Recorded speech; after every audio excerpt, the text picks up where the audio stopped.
यहाँ आके मुझे बहुत अच्छा लगता है, अपने परिवार के बीच में आया ऐसा मुझे लगता है, क्योंकि बहुत सालों से एसएसवाई से जुड़ा हूँ। आज का विषय है विना मूल्य शक्ति प्राप्ति। मतलब एक पैसे के खर्चे के बगैर शक्ति की प्राप्ति कैसे करें। आजकल सबसे ज़्यादा जो वाक्य सुना जाता है वो ये है कि थकान बहुत लगती है। कोई वृद्ध आदमी के पास से ये सुने तो फिर भी समझ में आता है कि थकान बहुत उनको लगती होगी, पर बच्चे भी बोलते हैं मम्मी बहुत थक गया, और जवान आदमी भी बोलते हैं कि मुझे बहुत थक जाती हूँ, मैं बहुत थक जाता हूँ। ये कॉमन वाक्य आपने सुना होगा। तो वो थकान क्यों लगती है? जब शक्ति कम हो जाती है तो थकान लगती है।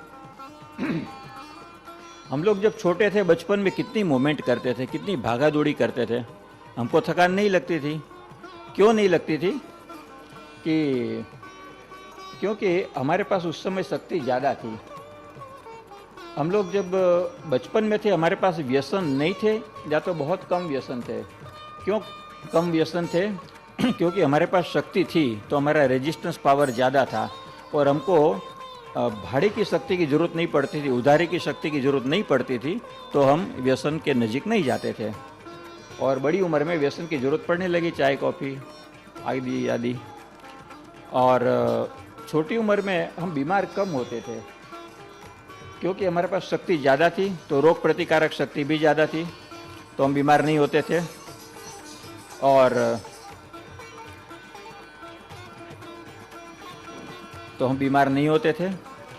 और अब जब हमारे पास शक्ति बड़ी उम्र में कम हो गई है, फिर भी हम चाहते हैं कि हमारे पास कोई व्यसन भी न रहे, हम बीमारी भी न रहे, और तंदुरुस्त रहे और शक्ति से भरे रहे। तो क्या करना, ये उम्र में शक्ति कैसे पाए, उसके ढेर सारे योग के सीक्रेट्स मैं आपको आज बताने वाला हूँ। अगर किसका मोबाइल अभी भी चालू है तो कृपया उसको बंद कर दीजिए। उपयोग कर सकते हैं, वो प्राणिक शक्ति है। अगर शक्ति प्राप्त करने के लिए इलेक्ट्रिक भी एक शक्ति है। अगर हम उसके प्लग के अंदर 2 उंगली डालें और उस स्विच को चालू करें, हमें शक्ति मिलेगी? नहीं मिलेगी, क्योंकि वो शक्ति हमारे लिए शक्ति नहीं है, हमारे लिए स्वीकृत शक्ति नहीं है। तो हमारे लिए जो काम की शक्ति वो प्राणिक शक्ति है, जो हमारे लिए स्वीकृत शक्ति है। शक्ति कहाँ कहाँ से आती है? अलग अलग जगह से आती है, और भगवान ने हमको शक्ति के लिए 5 बड़े खजाने दिए हैं। खजाने या तो पटारा जिसको बोलते हैं। आपको देखा है कि बचपन में गांव में आपने देखा होगा कि सामान भरने का एक बहुत बड़ा बक्सा हुआ करता था, वो बक्से को पटारा बोलते हैं या तो खजाना बोलते हैं। कुदरत ने भी हमारे शरीर में शक्ति के 5 खजाने दिए हैं। सबसे पहला जो खजाना है हमारे शरीर में वो है अन्नमय कोश से। अन्नमय कोश से मिलने वाली शक्ति, मतलब हमारे शरीर से जो हमको शक्ति मिलती है, मतलब कि खुराक खाने से और प्रवाही पीने से हमको जो शक्ति मिलती है। आम लोगों की ऐसी धारणा है कि हम जो शक्ति पाते हैं उसमें से 80% शक्ति तो हमको खुराक में से मिलती होगी। खैर आप लोग एसएसवाई वाले तो आप ये सब जानते हैं, ये शायद ये बात को मैं यहाँ ड्रॉप कर देता हूँ। ये इंडिविजुअल टॉपिक तो भी चलता था, पर कुछ नए लोग के लिए पूरा करता हूँ। तो ऐसी ये बात सही नहीं है, ये जानकारी मैंने भी एसएसवाई से ही पाई है। और टोटल हम जो शक्ति का प्रयोग करते हैं पूरे दिन में, उसमें से सिर्फ 18% शक्ति, ओनली 18% हमको खुराक से और प्रवाही से मिलती है। खुराक से जो शक्ति मिलती है वो अन्नमय कोश की शक्ति होती है। हमारे पास 3 प्रकार के खुराक होते हैं, एक जीरो वैल्यू फूड, एक नेगेटिव वैल्यू फूड और एक पॉजिटिव वैल्यू फूड। हम हर काम में शक्ति का खर्चा करते हैं। खुराक को हजम करने के लिए भी हमको शक्ति का उपयोग होता है। हम जो भी खुराक खाते हैं उसको हजम करने में हमको जितना शक्ति का खर्चा हो गया, बराबर उतनी ही शक्ति अगर हमको वो खुराक से मिलती है, तो मतलब कि जितना पाया उतना खोया, कोई नेट गेन नहीं हुआ, कोई विशेष बचत शक्ति की नहीं हुई, तो उस प्रकार के खुराक को हम जीरो वैल्यू फूड बोलते हैं। जीरो वैल्यू फूड दुनिया में सिर्फ 2 है, एक है आलू, दूसरा है टमाटर। जैन लोगों ने आज से 2500 साल पहले कह दिया कि आप लोग आलू और टमाटर का उपयोग मत करो, तो उनकी कितनी जागृति थी खुराक के बारे में 2500 साल के पहले। कभी भी आपको कोई सवाल पैदा होता है कि खुराक में क्या करना चाहिए क्या नहीं करना चाहिए, तो आप जैन फूड को फॉलो करो, आपको रेडीमेड गाइडेंस खुराक के बारे में मिल जाएगा। दूसरा जो सोर्स है वो है नेगेटिव फूड।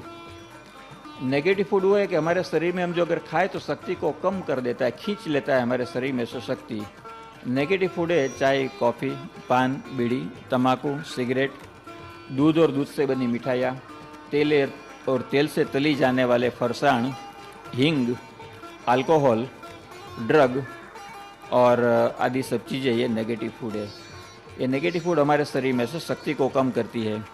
अब बाकी सब चीज़ों को तो स्वीकार कर लेंगे, पर दो बात आपके दिमाग में जल्दी नहीं जाएंगी। आप कहेंगे दूध तो अमृत है और दूध से तो बहुत शक्ति मिलती है, तो आप ऐसा क्यों कहते हैं कि दूध से नेगेटिव फूड है? दूध से प्रोटीन जरूर मिलता है, कार्बोहाइड्रेट, विटामिन जरूर मिलती है, पर दूध को हजम करने में जो शक्ति चली जाती है वो उससे हम जो बायो एनर्जी पाते हैं उससे ज़्यादा एनर्जी खोते हैं, उसके लिए उसको नेगेटिव फूड बोलते हैं। मैं आपको एक एग्जांपल देना चाहूँगा। आपके घर में कोई मेहमान पधारे हैं, आपने उसको आग्रह से 3-4 वाटी दूध पाक और या तो बासुंदी उनको खिला दिया और 3-4 वाटी आग्रह से सामने आपने भी खा लिया। अब आपने ताकत बचेगी कि बाहर जाके कुछ काम करना है तो करें? आपको खाली सोने की ताकत रहेगी, सोने के सिवा और कोई ताकत नहीं रहेगी। अगर दूध में ज़्यादा शक्ति है तो दूध को हाईली कॉन्सनट्रेटेड फॉर्म में लेने के बाद में आपके पास तो इतनी ज़्यादा शक्ति बढ़ जानी चाहिए थी कि जिससे आप डूंगर भी चढ़ सके और बड़े बड़े मेहनत के काम भी कर सके। उसके बदले सब शक्ति शरीर से कम हो जाती है। यही प्रूफ है कि दूध जो है वो नेगेटिव फूड है। अब रही पॉजिटिव फूड की बात। पॉजिटिव फूड कौन से है? हर प्रकार के अनाज, हर प्रकार के साग भाजी, प्याज, लहसुन और कांदा, मतलब और टमाटर और पोटैटो, 4 को छोड़ के हर प्रकार की साग भाजी, हर प्रकार के फूड पॉजिटिव फूड है। और जो भोपला है वो दुनिया का सबसे ज़्यादा पॉजिटिव फूड देखा गया है। हर प्रकार के अनाज पॉजिटिव फूड है। तेल देने वाली हर चीज़ जो है, तेलीबिया, वो पॉजिटिव फूड है। पर तेल का उपयोग जो है वो पॉजिटिव नहीं है। आयुर्वेद का कहना है कि तेल का उपयोग सिर्फ शरीर के ऊपर मालिश करने के लिए ही होना चाहिए, तेल को शरीर में डालना नहीं चाहिए। ये थोड़ी फूड के बारे में बात हुई। हमको शक्ति पाने के लिए कम से कम हर दिन 80% जितना फूड पॉजिटिव फूड का इंटेक करना चाहिए, उससे हमारी शरीर की शक्ति बनी रहती है। अब शक्ति का दूसरा खजाना है वो प्राणमयी कोश। आपने बहुत ही शक्तिशाली व्यक्ति ऐसा किसका नाम सुना है हमारे शास्त्र में से? अगर 2 नाम को याद करें तो एक है हनुमान जी, जिसके पास बहुत सारी शक्ति थी, और दूसरे जो है वो भीम के पास भी बहुत शक्ति थी। अब वो दोनों में साम्यता क्या थी, कॉमन क्या था? साम्यता ये थी कि वे दोनों पवन पुत्र थे। ये एक सिंबॉलिक है कि पवन पुत्र दोनों थे और दोनों के पास सबसे ज़्यादा शक्ति थी। तो पवन से और शक्ति का संबंध है क्या? पवन का और शक्ति का संबंध है। पवन पुत्र मतलब वो पवन का बहुत अधिक मात्रा में सेवन करते थे। आप भी अगर पवन का अधिक मात्रा में सेवन करें, हवा का उपयोग ज़्यादा करें और उसको जो ब्रीदिंग टेक्निक के मुताबिक करें, तो आपकी शरीर की शक्ति बहुत बढ़ जाएगी। प्राण में शक्ति खोलने के लिए साधन है प्राणायाम। प्राणायाम करने से प्राणमय कोश की चैनल्स ओपन हो जाती है, पर उसमें एक कंडीशन है। वो कंडीशन ये है कि आपको निर्व्यसन होना चाहिए। अगर आप व्यसन के साथ प्राणायाम करेंगे तो आपकी पूरी शक्ति के चैनल्स नहीं खुलेंगे, पर अगर आप निर्व्यसनी होकर प्राणायाम करेंगे तो आपके सभी शक्ति की चैनल्स खुल जाएगी। प्राणायाम बहुत अलग अलग प्रकार के रहते हैं और हर प्राणायाम का पर्पस, हेतु अलग अलग होता है। पर जब शक्ति बढ़ाने की बात है तो शक्ति बढ़ाने के लिए जो प्राणायाम है वो उत्तम प्राणायाम है 3:2 ब्रीदिंग, मतलब 3 भाग में श्वास अंदर लेना और 2 भाग में श्वास बाहर निकालना। 3:2 ब्रीदिंग मतलब 3 सेकंड में सांस अंदर लेना और 2 सेकंड में सांस बाहर निकालना। अगर आप यही श्वास जल्दी जल्दी लेते हैं तो 1.5 सेकंड में श्वास अंदर लेना और 1 सेकंड में श्वास को बाहर निकालना। इस प्रकार के श्वास लेने से आपके शरीर में प्राण शक्ति बहुत बढ़ जाएगी। ये प्राण शक्ति कैसे बढ़ जाती है? जब हम हवा लेते हैं तो हवा के अंदर प्राणवायु होता है। प्राण वायु के 8 मॉलिक्यूल वो जब एकत्र होते हैं तो एक मॉलिक्यूल प्राण का बनता है। शरीर की प्राणवायु की ऑक्सीजन की बाकी सब ज़रूरत पूरी करने के बाद में जितना जो ऑक्सीजन बनता है वो प्राण में रूपांतरित होता है और वो प्राण हमारे शरीर के आसपास, फिजिकल शरीर के आसपास जमा होता है।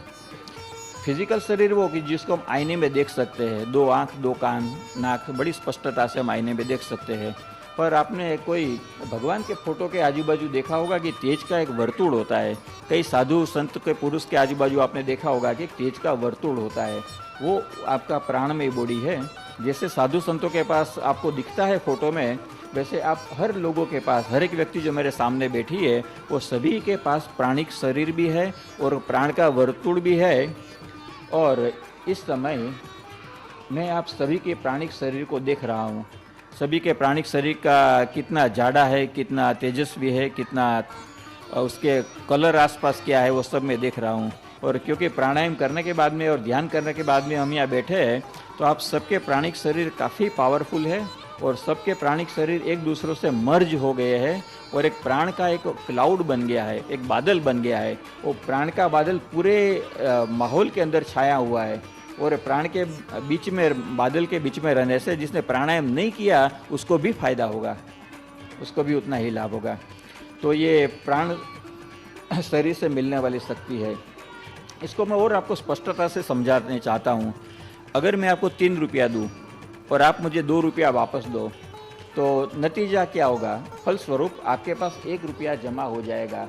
अगर वही व्यवहार हम 1000 बार आपके साथ करें तो क्या होगा? आपके पास 1000 रुपया जमा हो जाएंगे, बराबर है?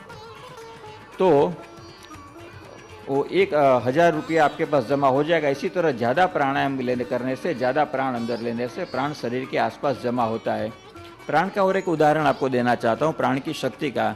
आपने गांव में जाके देखा होगा कि चूल्हा जल रहा है, चूल्हे के अंदर लकड़े भी पड़े हैं, मतलब खुराक बहुत है, रॉ मटेरियल बहुत है। चूल्हे के अंदर थोड़ी धुआं निकल रहा है, मतलब आग जरूर है जब धुआं निकल रहा है। और चूल्हे के ऊपर बर्तन भी है, पर बर्तन पर खिचड़ी नहीं पक रही है क्योंकि उसके ऊपर वहाँ आग नहीं पहुँच रही है। फिर हमारी बहनें क्या करती है गांव में, वो एक फूकनी रहती है, लंबी फूक मारने वाली एक नली रहती है बांस की। वो नली से अपना जोर से 8-10 बार फूक मारती है और जैसे उनको हवा लगती है तो जोर से आग शुरू हो जाती है और पूरे बर्तन के आसपास आग पहुंच जाती है और बहुत जल्दी खाना पका देती है। तो अब फूक मारने का और आग लगने का क्या कनेक्शन है? ज़्यादा हवा देने से लकड़ा ज़्यादा जलता है और ज़्यादा लकड़ा जलता है तो ज़्यादा शक्ति पैदा करता है और ज़्यादा शक्ति पैदा करता है तो वो शक्ति ऊपर बर्तन को पहुंचती है और बर्तन में खाना जल्दी पकता है। इसी तरह अगर हम ज़्यादा हवा हमारे शरीर के अंदर लेंगे तो हमारे शरीर के हर सेल में ज़्यादा हवा, ज़्यादा ऑक्सीजन जाएगा। वो हर सेल में ज़्यादा खुराक को बर्न करेगा, जलाएगा। और हर सेल में जब ज़्यादा खुराक को जलाएगा तो उससे हमको ज़्यादा शक्ति हर सेल में से मिलना शुरू हो जाएगी। हमारा एक एक सेल जो है वो शक्ति से भरा हुआ हो जाएगा। अब प्राण का और सेल का आपको कनेक्शन बताना चाहता हूँ। हमारे शरीर में प्रत्येक सेल में जब कार्बन डाइऑक्साइड की मात्रा 80% से ज़्यादा हो जाती है तब हमको थकान महसूस होती है, तब हमको स्ट्रेस महसूस होती है, तब हम चिड़चिड़ापन का अनुभव करते हैं और तब हमको सो जाने को मन करता है, कोई काम करने को मन नहीं करता है। जब हम उल्टा करते हैं, ये 3:2 ब्रीदिंग करते हैं या तो अन्य कोई प्राणायाम करते हैं या तो कोई झड़प से जल्दी से श्वास लेते हैं, तो फलस्वरूप क्या होता है कि हमारे शरीर में ऑक्सीजन की मात्रा बढ़ती जाती, जो हर सेल में कार्बन डाइऑक्साइड का परसेंटेज कम होता जाएगा, ऑक्सीजन का परसेंटेज ज़्यादा होता जाएगा। और 80% से ज़्यादा जब ऑक्सीजन का प्रमाण हमारे हर सेल में हो जाता है, उतना जब प्राणवायु हम शरीर के अंदर ले जाते हैं तो हमारे शरीर में से पूरी थकान निकल जाती है, स्ट्रेस निकल जाती है, डिप्रेशन निकल जाता है, चिड़चिड़ापन चला जाता है, हम आनंद से और शक्ति से भर जाता है और हमारा एक एक सेल शक्तिशाली हो जाता है। तो ये प्राण का और हमारे शरीर के सेल का कनेक्शन है। हम जो वातावरण से प्राण लेते हैं उसके द्वारा हमको कोई चार्ज नहीं पड़ता, पर अगर कहीं गवर्नमेंट सोचे कि कितना रुपये का ऑक्सीजन ये रोज आदमी कंज्यूम कर जाता है, उसको टैक्स लगा है, तो हम लोग 250 रुपये का ऑक्सीजन रोज कंज्यूम कर जाते हैं, जो नेचर ने हमको फ्री ऑफ चार्ज दिया है। अब तक गवर्नमेंट के ध्यान में नहीं है, अच्छी बात है, तो उस पर अब तक टैक्स नहीं लगा है। अब आगे की शक्ति है मनोमय कोश की शक्ति। मनोमय कोश की शक्ति आपको ध्यान करने से मिलती है। जब आप ध्यान करते हैं और ध्यान करते करते निर्विचार अवस्था में पहुंचते हैं तो एक जादू होता है। यहाँ जो सहस्त्रार का चक्र है उसके ऊपर की जगह, आपने छोटे बच्चे को देखा होगा कि ताज़ा जन्मा हुआ है तो छोटा बच्चा 2-3 महीने का जब सांस लेता है या तो उसका सर का ऊपर का भाग थोड़ा हिलता है और वो काफ़ी नरम रहता है, तो वो जो नरम पार्ट है वो पार्ट खुल जाता है और वहाँ से कॉस्मिक एनर्जी का फ्लो आना हमको शुरू हो जाता है। वो इतना पावरफुल फ्लो होता है कि हमारे पूरे शरीर की ज़रूरत थोड़ी मिनटों में ही पूरी कर देता है और बहुत सारा शक्ति का स्रोत हमको जमा भी कर देता है। और ये कारण है कि हमको ध्यान में बैठने से बहुत शक्ति मिलती है। इसके लिए भी कंडीशन है। कंडीशन क्या है? हम निर्विचार होने चाहिए। अगर हम विचार रहित रहे और हमारा ध्यान बराबर लगा रहे तभी ये दरवाज़ा खुलेगा। आप कहीं बाजू में ध्यान करता है उसको खोल के देखना मत। हो हनुमान जी जैसे छाती फाड़ के राम दिखाते हैं वैसा ऐसा खुल नहीं जाएगा लिटरली पर वो उसकी स्थिति ऐसी हो जाएगी कि वहाँ से कॉस्मिक एनर्जी को स्वीकार करना शुरू कर देगा अपना शरीर। तो ये प्राणमय कोश की शक्ति है। आप सोचते हैं कि मेडिटेशन करने से हमको स्फूर्ति मिलती है, शक्ति आती है, तो मेडिटेशन से शक्ति कहाँ से आती है? अभी आगे के प्रवचन के आगे के भाग में मैं आपको दिखाने वाला हूँ कि शक्ति का खर्चा हम कहाँ कहाँ करते हैं, क्या क्या चीज़ में कितना शक्ति का खर्चा होता है। पर अभी आपको ये बता दूँ कि जब हम मेडिटेशन में बैठते हैं तो सबसे पहले पैर को बंद कर डालते हैं, तो पैर का उपयोग से जो शक्ति का खर्चा करता है वो बंद हो जाता है। फिर हम हाथ को बंद कर डालते हैं, लॉक कर देते हैं, तो हाथ के उपयोग से खर्चा करने वाली शक्ति को हम बचा लेते हैं। फिर हम मुंह को क्या करते हैं? मुंह को भी बंद कर देते हैं, तो बोलने में जो शक्ति का खर्चा होता है वो भी बच जाता है। आँख को बंद करते हैं, देखने में खर्चा होने वाली शक्ति बच जाती है। फिर थोड़े समय 5-6 मिनट ऐसी हालत में रहने के बाद में हमारा विचार भी कम हो जाता है, तो मन निर्विचार अवस्था में पहुंच जाता है और विचार शांत हो जाता है। ये अवस्था में पहुंचने के बाद में हमारे शरीर में से वो जो शक्ति का खर्चा होता है वो भी बच जाता है। फिर हमारे शरीर में कुंडलिनी है जो शक्ति का अखूट स्रोत है, वो सतत शक्ति देती ही रहती है।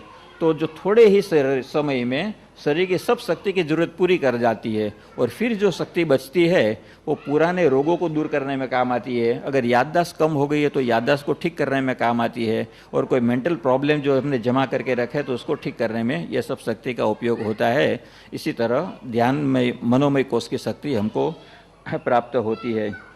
अगली शक्ति है ज्ञानमय कोश की शक्ति। ज्ञानमय कोश की शक्ति हमको समाधि में से मिलती है। ध्यान और समाधि में क्या है? किसी एक चीज़ के ऊपर मन को लगाए रखना या तो थोड़ी सेकंड थोड़ी मिनट के लिए निर्विचार अवस्था में पहुंचना, वो ध्यान होता है।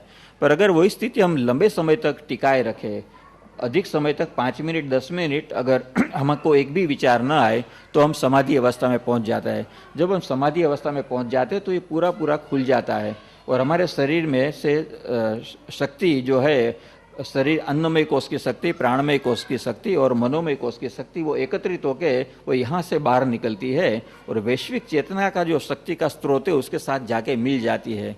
वो तो बहुत ही बड़ा पावरफुल सोर्स है, तो वहाँ का शक्ति का फ्लो हमारे पास आना शुरू हो जाता है और बहुत ही बड़ा शक्ति का स्रोत हमको मिलता है।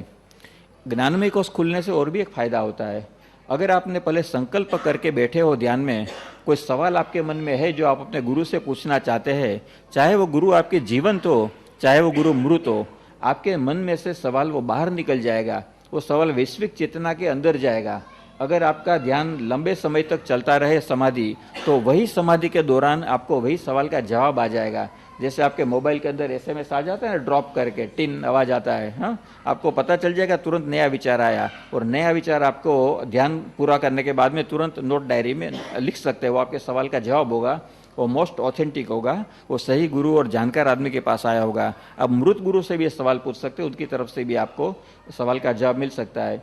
मैं इंग्लैंड में रहता हूँ, वहाँ भारतीय संस्कृति का प्रचार और प्रसार करता हूँ, ये सब विद्या लोगों को सिखाता हूँ। तो मुझे भी आगे सीखने की ज़रूरत पड़ती है कोई नया कोर्स डेवलप करने के लिए, पर वहाँ तो गुरु हाजिर नहीं रहते प्रदेश में। तो मैं इसी तरह से रोज़ समाधि में बैठ के हमारे गुरु को सवाल पूछता हूँ, हमारे अलग अलग गुरु को जवाब सवाल भेजता हूँ, वहाँ से जवाब आ जाते हैं, मैं लिख लेता हूँ और मेरा ट्रेनिंग का कोर्स आगे बढ़ाता हूँ। तो ज्ञानमय कोश की शक्ति पाने से ये फायदे हैं। आगे है आनंदमय कोष की शक्ति। जब चारों कोष की शक्ति खुल जाती है, वो शक्ति एकत्रित होकर ऊपर धक्का मारती है, तो आनंदमय कोष की शक्ति भी खुल जाती है। और आनंदमय शक्ति खोलने का एक सीक्रेट है, आप रो फूड को खाए रखो, आप प्राणायाम दिन में 3 बार करो, जो प्रातःकाल के सूरज उगने के समय में, मध्याह्न के समय के पहले और सूर्यास्त के समय के पहले, और बराबर आप सूरज का उगने का समय उसके 10-15 मिनट पहले और बाद में, मध्याह्न के समय के 15 मिनट पहले और बाद में, और या तो सूर्यास्त के 15 मिनट पहले और बाद में अगर आप ध्यान में बैठते हैं, उस टाइम आपकी सुषुम्ना नाड़ी खुली हो जाती है। ये योगा का सीक्रेट है कि दुनिया में जितने भी व्यक्ति है, जितने भी मानव है, सबकी सुषुम्ना नाड़ी ये 3 समय के अंदर चलती है। ये जब सुषुम्ना नाड़ी खुलती है तो हमारी सब शक्तियाँ बैलेंस हो जाती है, हमारे यूनिवर्सल कॉन्शियसनेस से कॉन्टैक्ट हो जाता है, हमको शक्ति का प्रवाह शुरू हो जाता है और बहुत सारे फायदे हमको होते हैं, हमारी शक्ति का ऊर्ध्वीकरण शुरू हो जाता है। इसी तरह दुनिया में जितने भी प्राणी है वो सबका ये समय में सुषुम्ना शुरू हो जाती है। आप कैलेंडर में जान पाएंगे कि मुंबई के अंदर हम जो टाइम देखते हैं, इंडिया का स्टैंडर्ड टाइम वो इलाहाबाद का टाइम है, पर मुंबई के अंदर क्या टाइम पे सूर्योदय होता है वो कैलेंडर में, वो दैनिक पत्ते में रोज आता है, और सूर्यास्त क्या समय होता है वो भी आता है, पर आपको मध्याह्न का समय कैलेंडर में नहीं मिलेगा। वो जानने का मैं आपको तरीका बताता हूँ। मुंबई में जब बराबर 12:40 होती है या तो 12:45 होती है, तब सूरज सर के ऊपर होता है। इलाहाबाद में जाओ तो 12 बजे सर के ऊपर बराबर सूरज होगा, पर मुंबई में 12:45 सूरज सर के ऊपर होगा। तो मुंबई में मध्याह्न होता है 12:45 बजे, तो आपको जो विधि करनी है वो 12:45 बजे के आजू बाजू करनी है, 12 बजे के आजू बाजू नहीं करनी है मुंबई में जब आप है। अब या तो सूर्यास्त और सूर्योदय दोनों के मध्याह्न का जो समय होता है आप कैलकुलेट करके वो समय भी मुंबई के लिए कैलकुलेट कर सकते हैं। उस समय ध्यान करने से आपका आनंदमय कोष खुल जाता है, ये इनका रहस्य है। अचानक आपको पता नहीं चलेगा, पर एकदम आनंद अंदर से उछड़ता रहेगा और अंदर से फुहारे की तरह बाहर आता रहेगा, ये आपको अनुभव करते। पर ये चीज़ को फॉलो करना चाहिए, रो फूड, 3 समय ध्यान और 3 समय प्राणायाम, और आनंद में रहने से, आनंदी वातावरण में रहने से, आनंदी लोगों से मिलते रहने से भी हमारा आनंदमय कोष में वृद्धि होती है। जब आनंद की बात निकली, मैं आपको एक छोटा सा एग्जाम्पल, एक जोक बताना चाहता हूँ। एक पति पत्नी शादी करने के बाद में अपने नए घर में पहली बार रहने के लिए गए। पत्नी ने पहली बार खाना पकाया और खाना पका के अपने पति को खिलाया, और पति ने जब खाना शुरुआत किया तो पत्नी ने पूछा कि अजी खाना कैसा बना है? तो खाना तो ऐसा था, बाकी सब खाना अच्छा बना था, पर सब्जी बहुत ही तीखी बनी थी। पर पति ने सोचा कि नया नया संबंध है तो अच्छे रिलेशन डेवलप करते हैं और अच्छी अच्छी बातें करते हैं, और उनको सही बताना जरूरी नहीं, पर अच्छा लगे वो बताए। तो पति ने कहा कि अजी खाना तो बहुत ही स्वादिष्ट बना है। तो पति खाना खाता रहा। थोड़ी देर में उसकी आंखों में से पानी निकल गया। आंखों में से आंसू इसलिए निकले कि मिर्ची का साग बहुत ही तीखा था, सब्जी बहुत ही तीखी थी। तो पत्नी ने पूछा, अजी आपकी आंखों में पानी क्यों आ रहा है?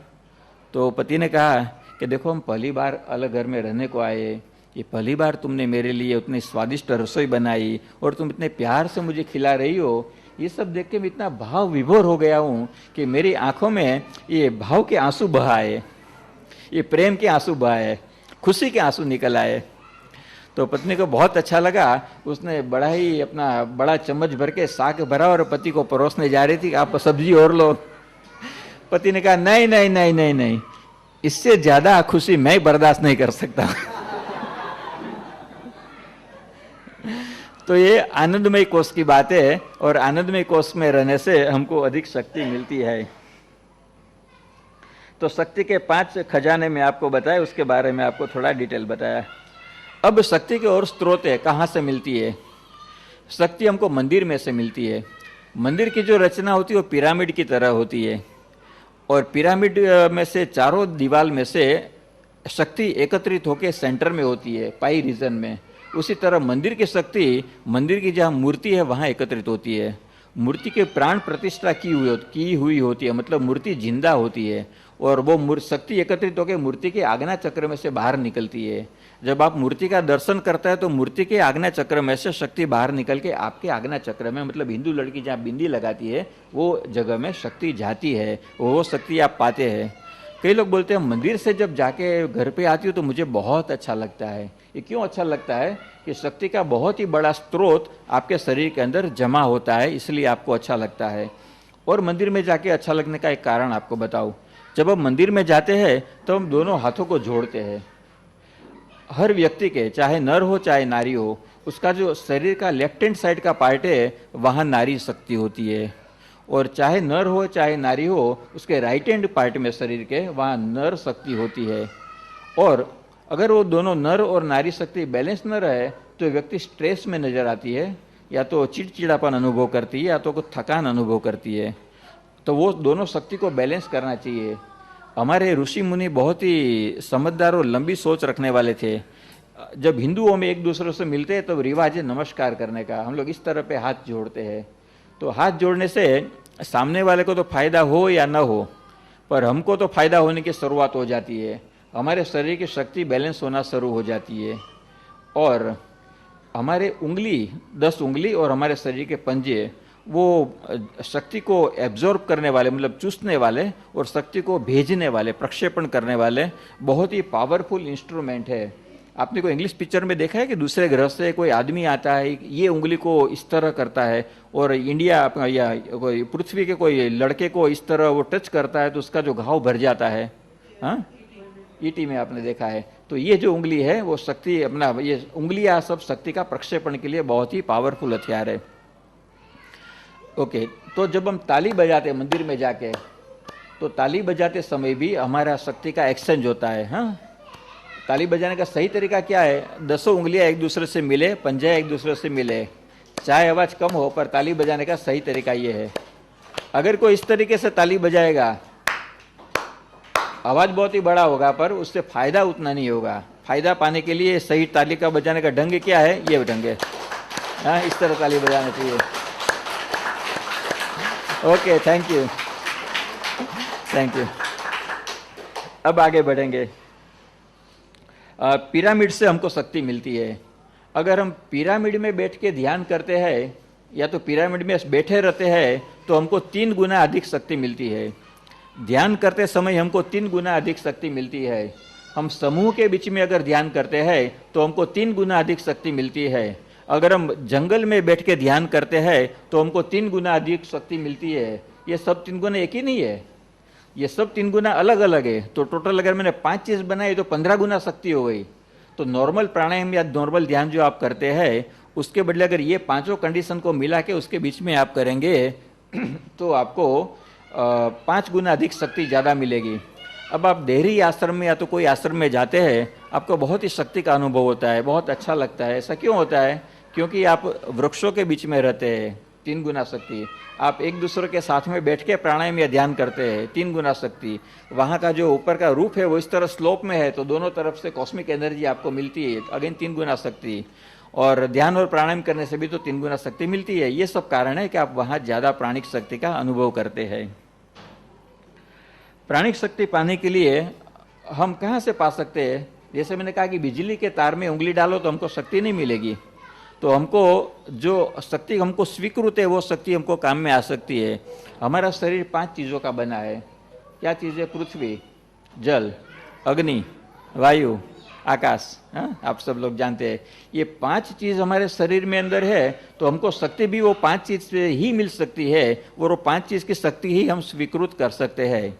अब सबसे पहले शक्ति है जमीन की शक्ति। तो जमीन की शक्ति हम कैसे पा सकते हैं? जमीन की शक्ति पाने के लिए आप खुले पैर खुले घास के नीचे चले और जमीन से ऐसे इंटेंशन रखे, भावना रखे कि जमीन से शक्ति निकल रही है और आप पैर के द्वारा शक्ति आप ग्रहण कर रहे हैं, और आपके शरीर में जो नेगेटिव वाइब्रेशन है वो शरीर से बाहर जा रहा है और जमीन उसको खींच लेती है, चूस लेती है। जमीन के पास चूसने की बहुत बड़ी कैपेसिटी है। एक बिजली जब जमीन के ऊपर गिरती है तो वो बिजली उतनी शक्तिशाली होती है कि पूरे शहर को 4 घंटा तक रोशनी दे सके। बॉम्बे की 4 घंटे की रोशनी की जरूरत पूरी कर सके उतनी बिजली एक ही बार जमीन में उतरने से उतर जाती है, वेस्ट हो जाती है। पर जमीन की शक्ति कितनी है? इतना पावरफुल स्ट्रोक होने के बावजूद भी जमीन जरा भी आवाज नहीं करती और न तो जरा भी हिलती है, उतनी स्थिर रहती है। तो उतना पावरफुल वाइब्रेशन भी एब्जॉर्ब करने की उसके पास शक्ति है। तो हमारे वाइब्रेशन तो बहुत ही छोटे छोटे माइन्यूट वाइब्रेशन हैं जो ज़मीन एब्जॉर्ब कर लेती है। कभी आप बहुत ही परेशान लगते हैं, कभी बहुत एनर्जी लेस महसूस करते हैं और आपको शक्ति की ज़रूरत है और नेगेटिव शक्ति आप बाहर निकालना चाहते हैं, तो क्या करें? अपने रूम के अंदर जाके घर को बंद कर डालो, शरीर में सभी कपड़े को निकाल दो और ज़मीन के ऊपर चत्ता लेट जाओ। ज़मीन से रिक्वेस्ट करो कि हे धरती माँ, मैं तेरी गोदी में हूँ, मेरे शरीर में जो भी नेगेटिविटी, नकारात्मकता है, वो सब वाइब्रेशन तू चूस ले, वो सभी वाइब्रेशन को खींच लेगी। 5 मिनट सीधा होकर लेटो, 5 मिनट उल्टा होकर लेटो और 10 मिनट के बाद देखो आपको कितना फर्क पड़ता है, आपकी मानसिक हालत में कितना चेंज आ जाता है, आपकी स्फूर्ति शक्ति कितनी बढ़ जाती है, वो आप अनुभव करो और फिर मुझे बताना।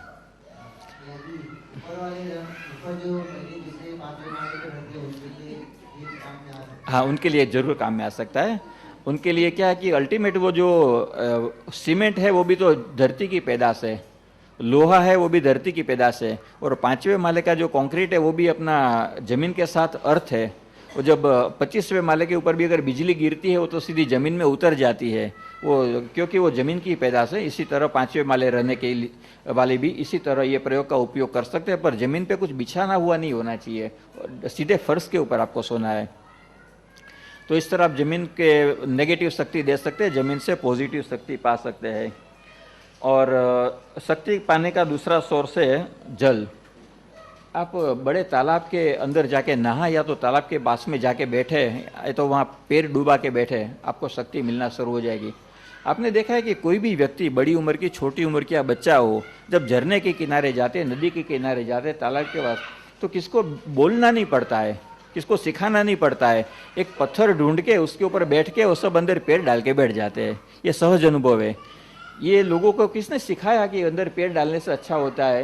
ये हमारी बॉडी इंटेलिजेंस है। बॉडी को जन्मते ही मालूम है कि ऐसा करने से वैसा होता है, फायदा होता है। तो पानी में पैर रखने से क्या होता है, साथ में अगर आप भावना करो तो आपको बहुत ही ज़्यादा फायदा होगा।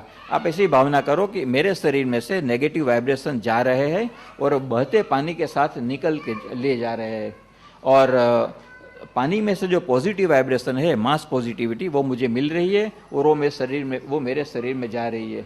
और आपको कोई भी जाने की बात करे कि चलो घर चले, तो बच्चे लोग बोलेंगे नहीं नहीं मम्मी यहाँ बहुत अच्छा लगता है, यहीं बैठे रहेंगे और बैठे रहेंगे, बड़ा जिद करेंगे। तो वो क्यों? कि वो नेचर से डायरेक्ट कनेक्शन में रहते हैं, उनको संपर्क महसूस होता है कि हाँ मैं शक्ति पा रहा हूँ, मैं शक्ति पा रहा हूँ, मेरे में ताकत आ रही है। वो अनुभव वो लोग महसूस करते हैं, इसलिए वहाँ ज़्यादा रहने का उनको मन करता है। और ये जो है वो पानी से शक्ति पाने का तरीका। पानी के बाद में सोर्स है अग्नि। अग्नि से शक्ति कैसे पाए? अग्नि का एक बड़ा सोर्स हमारे पास है सूर्य। सूर्य से शक्ति पाने का तरीका जो है वो सूर्य उपासना। सूर्य उपासना अगर आप सही ढंग से सीख ले तो आपको शक्ति की कभी कमी महसूस नहीं होगी। आपको शक्ति के लिए खुराक लेने की ज़रूरत नहीं पड़ेगी। हाँ, दोपहर को लंच नहीं, शाम को डिनर की जरूरत नहीं, सवेरे नाश्ता की जरूरत नहीं। और गृहिणियों को तो बहुत आराम हो जाएगा। दिन भर बातें करते रहना, आनंद करते रहना, जोक मजाक, घूमना फिरना, इधर उधर जाना, मिलना, जो अच्छा लगे वही करना। आज सवेरे नाश्ते में क्या बनाना, दोपहर को खाने में क्या बनाना, रात को खाने में क्या बनाना, वो सब झंझट की समाप्ति। तो मैं आपको अगली ये 2-5 मिनट में सिखाना चाहता हूँ। जो कौन सीखने को तैयार है हाथ ऊपर कीजिए। चलो, आप सब लोग सीखने को तैयार है। तो ये फ्री ऑफ चार्ज शक्ति कैसे पाए उसका आपको तरीका बताता हूँ। सवेरे का उगता सूरज, ताज़ा ताज़ा उगता सूरज, जूना नहीं, उसके सामने खड़े हो जाना, चश्मे निकाल देना और सूरज के सामने खड़े रहने के बाद में ज्ञान मुद्रा में खड़े रहना। इस तरह ज्ञान मुद्रा में खड़े रहने के बाद में जीभ को तलवे के ऊपर लगा देना, जीभ को ऊपर तलवे को टच करें खेचरी मुद्रा में, और टच करने के बाद में सूरज के सामने देखना और भावना करना कि मुझे सूरज में से शक्ति आ रही है, मैं शक्ति पा रहा हूँ, और सूरज की शक्ति की किरणें मेरे पूरे शरीर में से घुल मिल जा रही है और मुझे शक्ति दे रही है एक एक अणु को। अब सूरज के सामने डायरेक्ट आई से, मतलब काले डोळे से सिर्फ 10 सेकंड देखना है। 10 सेकंड से ज़्यादा सूरज के सामने नहीं देखना है। वो जब 10 सेकंड का समय पूरा हो गया उसके बाद में आपको सांभवी मुद्रा करनी है। सांभवी मुद्रा क्या होती है? सांभवी शंकर भगवान की पत्नी पार्वती का नाम है। सांभवी मुद्रा इस तरह रहती है कि जिसमें चेहरा ऊपर नहीं जाएगा, चेहरा सीधा रहेगा, फिर आंख को ऊपर चढ़ाना। आप मेरे आंख के सामने देखिए, देखिए मेरा चेहरा सीधा है और आंख ऊपर चढ़ गई है। आप देख रहे हैं मेरी आंख ऊपर है और मेरा काला भाग आंख का आपके सामने होने के बदले मेरा सफ़ेद पार्ट जो है वो आपके आंख के सामने है। आप भी ऐसा कर सकते हैं, सफलता से कीजिए। हाँ कर ले, बहनें तो बड़े आराम से करती है, एक्सपीरियंस बच्चों को डराने का। ओके।